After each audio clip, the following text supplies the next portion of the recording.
Kembali di berita utama saudara, saatnya kami memiliki 5 informasi pilihan yang tentunya sangat menarik untuk Anda simak. Kita lihat yang pertama saudara, 2 kelompok warga bentrok.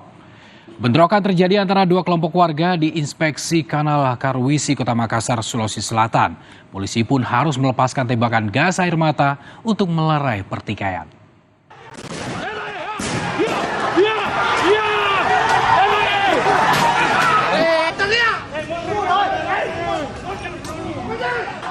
Kamis sore saudara, 2 kelompok warga saling serang. Bahkan beberapa di antara warga tak segan melempar batu dan anak panah.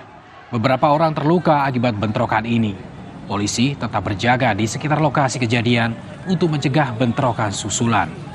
Penyebab bentrokan masih diselidiki polisi. Masih masuk laporan ada keributan di bawah jalan Petrani. Jadi begitu saya datang ke TKP dan ada baku lempar antara kelompok satu dan kelompok lain, kemudian kami datang, saya bubarkan, selesai situasi aman. Kalau motifnya Saya tidak tahu motifnya, yang jelas saya dua-duanya saya pisahkan, selesai. masih gimana? Ada korban luka? Korban sampai saat ini belum ada laporan ke saya. Ada luka-luka tadi, Komandan? Luka kena buzzer. Sama kena batu juga, Komandan? Ya.